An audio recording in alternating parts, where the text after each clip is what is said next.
qui me permet de clore ce débat, je veux dire, sur les rapports franco-allemands avec Marine Le Pen. Je peux vous poser une question, parce que tout à l'heure, on évoquait le référendum. Je sais que vous voulez réagir, mais vous nous avez dit que vous étiez favorable au fait que l'on consulte enfin les Français sur ces questions. Et qu'on les écoute quand ils se sont prononcés aussi, parce que ça n'a pas été le cas en 2005. Très bien. Mais vous, personnellement, Marine Le Pen, s'il y avait un référendum, est-ce que vous voteriez pour quitter l'Europe ?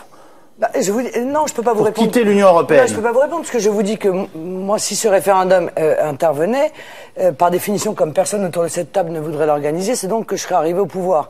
Et je me donnerais un an pour négocier tout ce qui m'apparaît comme étant profondément négatif dans l'Union européenne. J'y arrive, tant mieux. En l'état, je demande aux Français ce qu'ils en pensent. J'y arrive pas, les Français diront également ce qu'ils en pensent.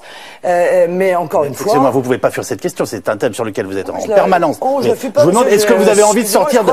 Est-ce que vous n'attaquez que l'euro ou est-ce que vous attaquez l'Europe? Ma question est simple et je pense que les téléspectateurs peuvent le comprendre. En cas de référendum, est-ce que vous voteriez pour quitter l'Europe? C'est simple de répondre, non? Je vous dis, moi, il y a énormément de points qui doivent être négociés, voilà, clairement. Moi, je n'admets pas que l'Union européenne ait des frontières totalement ouvertes, que ce soit sur le plan des flux de produits, c'est le problème du libre-échange, ou que ce soit les flux migratoires. Donc vous ne quittez pas l'Europe. Monsieur le maire en parlait tout à l'heure, ça c'est nouveau d'ailleurs, je l'entends avoir un discours extrêmement dur à l'égard de l'Union européenne, ça me réjouit, parce que je me dis que somme toute il y a une lucidité nouvelle dans la classe politique française.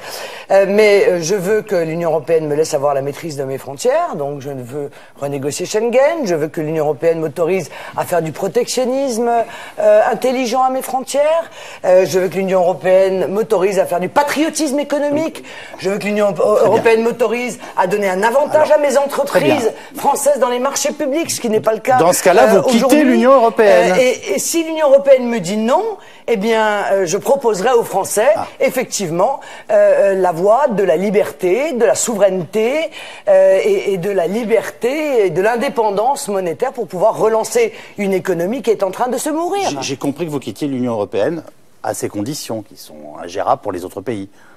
Pourquoi c'est ingérable pour les autres pays? Je vous affirme qu'ils ne voudront pas, mais vous n'en savez... Je ne suis pas... mais vous n'en savez rien. Vous avez raison. Je ne sais pas qu'est-ce que vous en pensez. Posons la question à Bruno Le Maire. Permettez-moi, si la Grande-Bretagne commence à faire un référendum, si la France organise un référendum, vous croyez pas qu'il y a d'autres pays européens, d'autres peuples européens, peut-être pas leurs élites, mais d'autres peuples européens qui auront envie aussi qu'on leur demande leur avis? Vous avez raison, c'était le sens de ma question initiale. On est en train de les transformer comment dire, en esclaves en quelque sorte de la dette, de leur dette, et d'une monnaie dont on voit bien qu'elle est en train de contribuer à tuer et non seulement le système économique, mais le système social.